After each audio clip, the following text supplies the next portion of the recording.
Good morning, everyone, and good evening in India.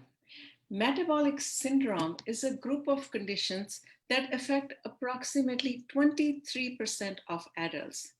What exactly is metabolic syndrome, and how can natural therapies help with the healing process? In our session today, we are going to talk to a researcher, Dr. Apar Avinash Saoji. Dr. Apar is Deputy Director and Associate Professor at Swami Vivekanand Yoga Institute in India. I am Amita from Nourish Doc, a global platform for natural and holistic therapies. I am super excited to introduce all of you to Dr. Apar Saoji. Welcome, Dr. Apar. Hello, everyone there, and thank you, Amita and Nourish Talk, for inviting me to talk about something which is I'm very passionate about and have done some work in the area. So, All right, so let's start with basic definition of what exactly is metabolism and why is it important for us? well, basically, our bodies are like a chemical factory, and for us to live healthy, there are a lot of chemical processes that happen. These are called as the biochemical mechanisms. And there are two types of these mechanisms that happen. One is called as the anabolism. Anabolism is basically you take smaller molecules and make larger molecules which are required for us to live healthy. And then there is catabolism. Now, just to give you a simple example, we eat food from which we get energy. Now, to get that energy to each and every cell in our body, the food needs to be broken down into smaller pieces. And that process is the process of catabolism. Also, the small little pieces that are there have to come together to form a complex molecule and thereby create cells and tissues and organs and all of that. So that is exactly what these biochemical processes are meant to do in the body. They basically maintain and sustain the life. Now, any chemical reaction, as outside the body, we know that there has to be a catalyst. Similarly, inside our body, we have specific chemicals which intermediate these chemical reactions. And those are basically the hormones that we talk about. There are several of these hormones in the body, and they respond to different stimuli, the way we are thinking, the way we are eating, the way we are sleeping and waking up. So the whole of your lifestyle is going to change the way your hormones are going to play a role. Also, there are enzymes which are secreted for either breaking down or building the molecules. Now, what we understand is across the body, there are a lot of chemical reactions. And one of the most important hormones that interplays along with others is insulin. Okay, and when we're talking of metabolic syndrome, we will uh, specifically talk about what metabolic syndrome is all about.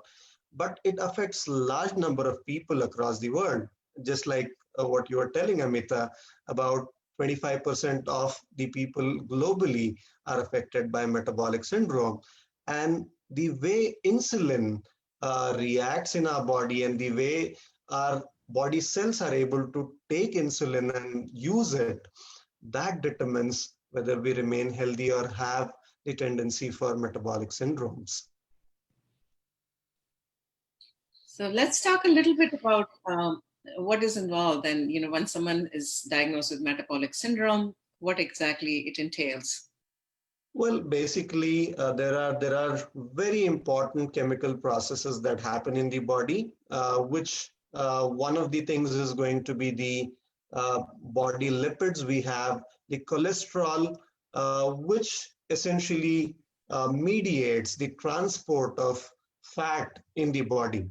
And there are good cholesterol and bad cholesterol, basically the uh, low density lipoproteins, which are bad, or there are triglycerides, or there are, the uh, total cholesterol. So all of that is going to be bad. And typically in metabolic syndromes, what happens is there is an increase in these bad cholesterols. There is also something called as a good cholesterol. There is what is called as the high density lipoprotein, also abbreviated as HDL. Now, HDL basically reduces the amount of fat in the body, and therefore it is a good cholesterol. Now, in metabolic syndrome, the good cholesterol goes down, bad cholesterol goes up. And almost always, metabolic syndromes are associated with obesity and, in specific, the central adiposity, meaning there is a lot of fat in the tummy area and the inside organs, which is called as the visceral obesity, which means the organs in the body have too much of fat which is not supposed to be there. And that also results in high blood sugar level, high blood pressure. And since metabolism are the chemical processes that happen in each and every cell, it is actually a big risk for the immune system, which we're talking in today's world of corona, where we are talking of how immune system needs to be boosted. And whenever somebody has a metabolic syndrome, the immune system can be compromised, and there is a greater risk for stroke, heart disease, type 2 diabetes, cancer, etc. That's actually pretty scary. Yeah. So so let's expand a little bit on the type of other ailments that can happen if someone has a metabolic syndrome. Yeah, in probably the previous slide, we spoke about what are the features of metabolic syndrome, but these are the diseases for which we become susceptible whenever somebody has a metabolic syndrome. The largest killer on earth is heart diseases. Most of the people who die, if you take proportions, the maximum number die because of a heart attack. And metabolic syndrome lead us to heart diseases, high blood pressure, which is again a major problem across the world, type 2 diabetes. Again, a lot of people suffer from type 2 diabetes, which is because of the insulin resistance. You know, even if there is insulin in the body available, even if there is sugar available in the body is unable to utilize it. And that is a metabolic problem. You know, there is a source of energy. It's like, you know, you have gasoline in your vehicle, but you're not able to utilize it for the ignition. So that's exactly what happens in type 2 diabetes, because the key is missing, which is because of the insulin resistance. So type 2 diabetes is a major problem. Lipid problems, like I said, cholesterol going up, LDL going up, or triglycerides going up, or high density lipoproteins reducing, they can lead to dementia. It is, again, a major problem in people who are elderly. Cancers of different kinds, especially breast cancer, there is a big connection that we're talking about. Uterine cancer, we are talking of connections with metabolic syndromes. Polycystic ovarian syndrome, again, a very scary situation that we are looking at. It affects young reproductive age ladies, and it is a major cause of infertility across the world. And these days, every 1 in 3 or 4 people that I see among the young reproductive age females have PCOS. So again, a major problem. And it can also cause fatty liver. Liver is a seat of metabolism, and therefore, if there is a problem with metabolic processes, of course, the liver is going to be an organ to be affected, and it can lead to non-alcoholic fatty liver syndrome. So there are huge range of problems that can be associated with metabolic syndromes. So let's talk about a little bit on the management, because I think all these diseases, if you combine it together, that probably would contribute to more than 50 or 60% of the population, as opposed to 23%, as we talked about earlier. So we want definitely the management techniques that you have seen. Yeah, I mean, one of the things that we need to understand here is the biggest culprit is obesity. With all the diseases that we spoke about, there is an association with obesity. And therefore, if we want to manage metabolic syndromes, one of the first things that we need to do is reduce weight. Once we start reducing weight, automatically it would help you to manage your blood sugar levels, keep them in the proper limits, have the blood pressure in proper control. There is a balance between the lipid profile, the bad and good cholesterol, there would be a balance. There will be reduction in insulin resistance, which is a known problem with all the metabolic syndromes. So therefore, how do you achieve weight loss? I mean, it's very simple. The basic problem is with our lifestyle.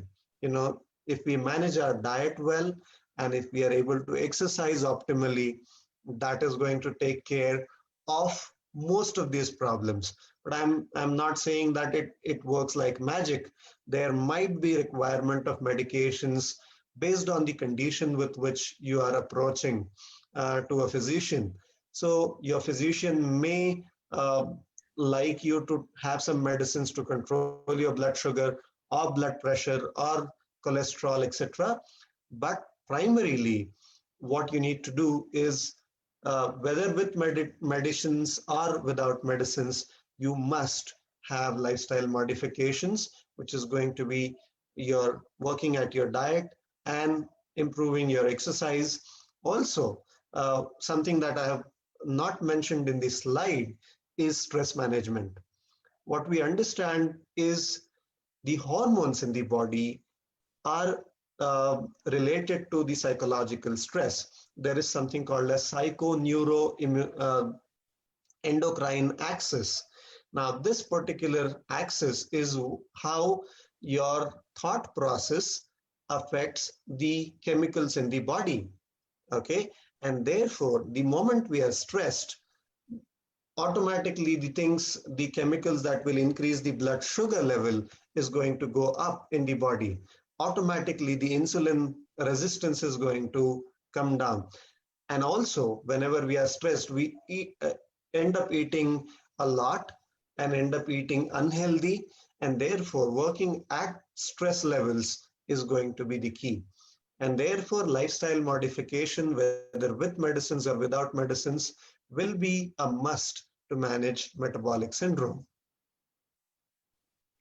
So let's talk about the research part of it, because that's what you have been involved a lot in showcasing efficacy of yoga for specific ailments. Yeah, I mean, I have worked, my primary area of research has always been yoga, and yoga in management of metabolic syndrome as such has more than 50 research papers published. If you split yoga for heart diseases, yoga for diabetes, yoga for insulin resistance, you will have close to about 1,000 papers. Okay, so there is huge amount of evidence which is suggesting that yoga could be very beneficial in managing metabolic syndrome.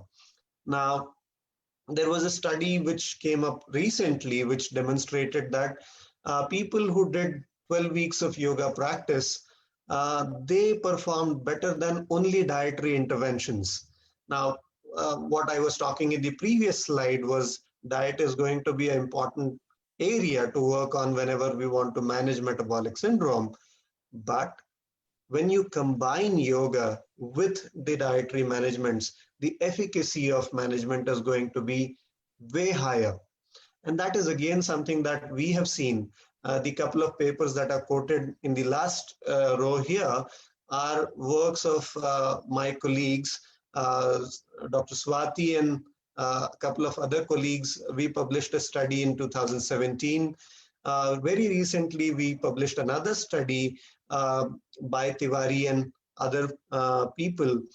We demonstrated that there is a wonderful management of metabolic syndrome and type 2 diabetes if you are including yoga with natural therapies, including the natural dietary modifications that we suggested.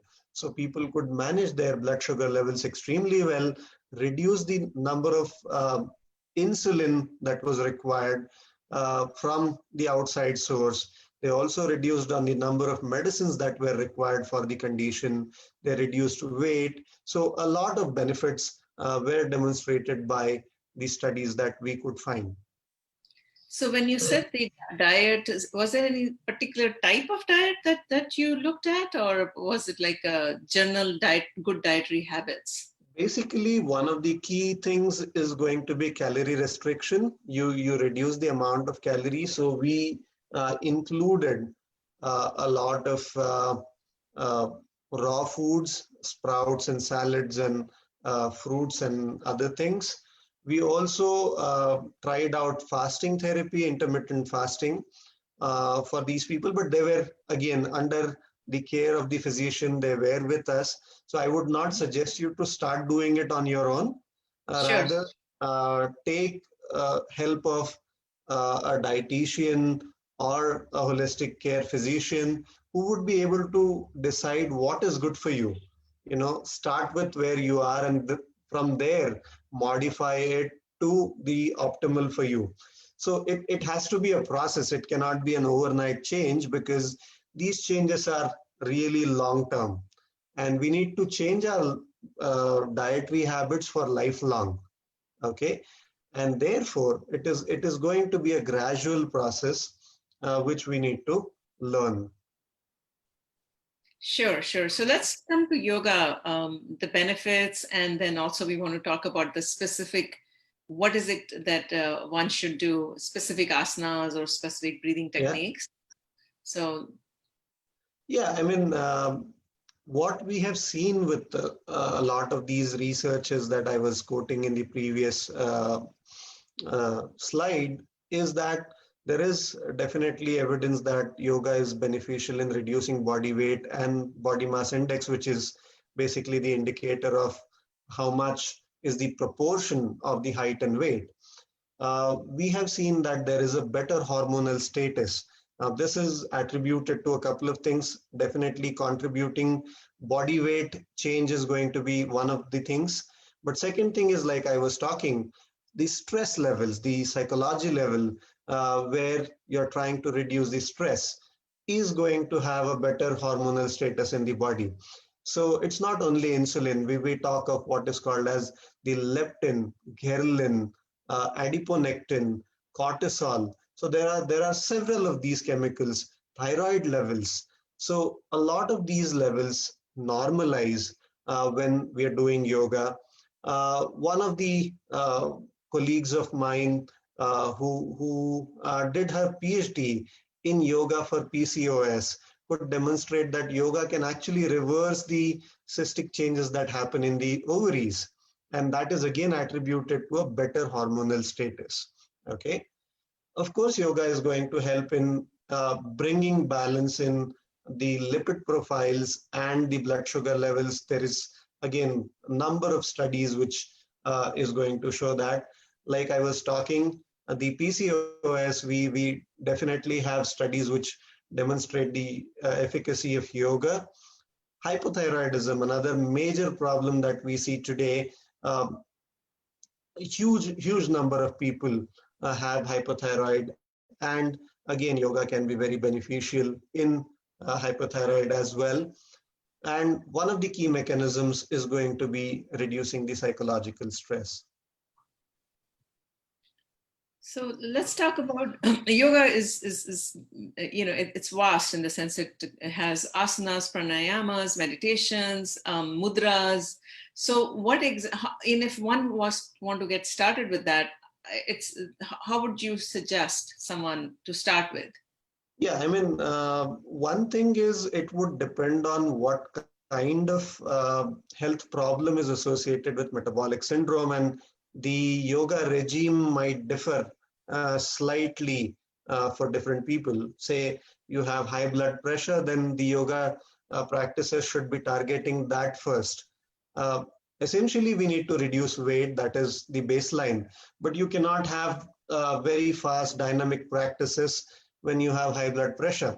So you will have to contour the yoga practices based on what kind of health problems are there associated. But if it is somebody with just obesity and diabetes and no high blood pressure, which is rare because people generally have things together, then you can undergo dynamic practices. You can have a lot of quick practices like Surya Namaskaras or a lot of asanas. But I would personally recommend a lot of pranayama. My own research for my doctoral work had been on pranayama, and I know how profoundly just modifying your breathing can impact your whole system. And therefore, very simple thing could be just deep abdominal breathing. I think we would be working on a full-fledged session on pranayama sometime soon with Naresh Doc. So we would be able to talk more there. But simple deep abdominal breathing or alternate nostril breathing, the Nadi Shuddhi pranayama. So those things are going to be extremely beneficial. When it comes to managing the mind, it is going to be the meditation and relaxation techniques like yoga nidra are going to be extremely useful in managing the metabolic syndrome. So what I would say is please choose to go to a qualified yoga trainer. Let them evaluate what is good for you and what is not, and then you start doing yoga practices. Just don't YouTube yoga for something and start looking at that and start doing it. That will not be the right approach. Okay, so maybe for our viewers, is there, when you said the abdominal breathing, maybe you can explain a little bit what that entails? Like you take, you don't have to demo it, but just how do you take it? It's a very simple thing. What we need to do is, like we were babies, and I'm sure all of you have seen babies, and whenever the babies breathe, we would observe that the belly moves. Okay. So now what happens as we grow older, we forget that deep breathing. Okay. Our breathing becomes shallow and we start breathing quick. It is more from the chest. Okay. So only breathing slow and deep is going to help you to change the whole autonomic rhythm. Okay. We have this autonomic nervous system which controls the activities which are beyond our control otherwise. So there are two ways of looking at it. There is one that is responsible for activation and arousal. The other one is basically the relaxing one. So simply doing deep abdominal breathing is going to help you to relax and calm down and all of that. So how you need to do is very simple. All you need to do is maybe sit down, or you can do that even lying down on bed. Okay. For beginners, all you can do is place maybe one hand on your tummy, and when you breathe in, just fill your tummy, push it out. And when you're breathing out, pull it in. Okay, very simple. What is important is that you make your breathing as slow and deep as possible. Okay, so that is going to be the key for the whole thing. Okay, slow, deep abdominal breathing is something that anybody and everybody can start, irrespective of what health problem you have. Even if you don't have health problems, you can do that as well. So something that, very easily doable at your place. Please start doing it. Thank you so much. I think this is very simple to do. Sleep, slow, deep abdominal breathing. I think all of us can practice. And how much time would you recommend that we do that? Like for a few minutes, 5 minutes or something? You start with 5 minutes, but once you start, I mean, the key here is being aware. Ultimately, we breathe all the time, right from the first cry when we were born till we die, we keep breathing. Okay. And this is the only system in our body which is under both voluntary and involuntary control. So if you bring your awareness on your breath, the things are going to change. Right now, it just happens involuntarily, and therefore there are problems. So why you do a deep abdominal breathing is you associate your awareness, you synchronize your breath with a bodily movement. Once you start doing that, you switch your awareness from an outward approach to an inward approach. And the moment you are able to connect with yourself, it's going to be easy. So you can start with a few minutes, but once you're used to it, I think you can do that even while walking, even while lying down. The moment you can simply switch from an involuntary state to a voluntary, aware, conscious breathing. So once you start doing that, it should not be a problem. So you can start with a few minutes and then go on increasing it gradually. Okay, well, thank you so much. And for all the viewers who are watching or who will watch later, we have our email there. Please let us know the feedback on the sessions. I do want to say that Dr. Apar would be coming in September for a full session where he will also give the demo. And we will be bringing group workshops in October for specific ailments as well. So I just do want to say that. With that, I would just like to thank Dr. Apar for coming here. And yeah, I'd like to wrap up. Any last comment from Dr. Apar before we wrap up? I think it's a very important area that we spoke about today, because the number of people who are suffering from metabolic syndromes are too many. And Yes. therefore, uh, the other part of it is that it is very easy to take care of. And therefore, just incorporate these simple things that you can start. Change your diet slightly, change your breathing slightly, and you would see yourself on the other side of the table. So it is not difficult to take care of your health. All you need to do is start. I think this is a very good beginning that Amita, you're making people aware of and allowing them to interact with people. And once you start doing it, it would Yeah. be simple.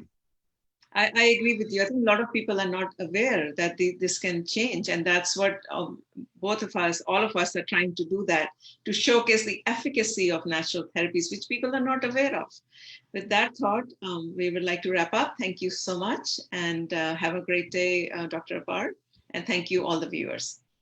Thank you so much.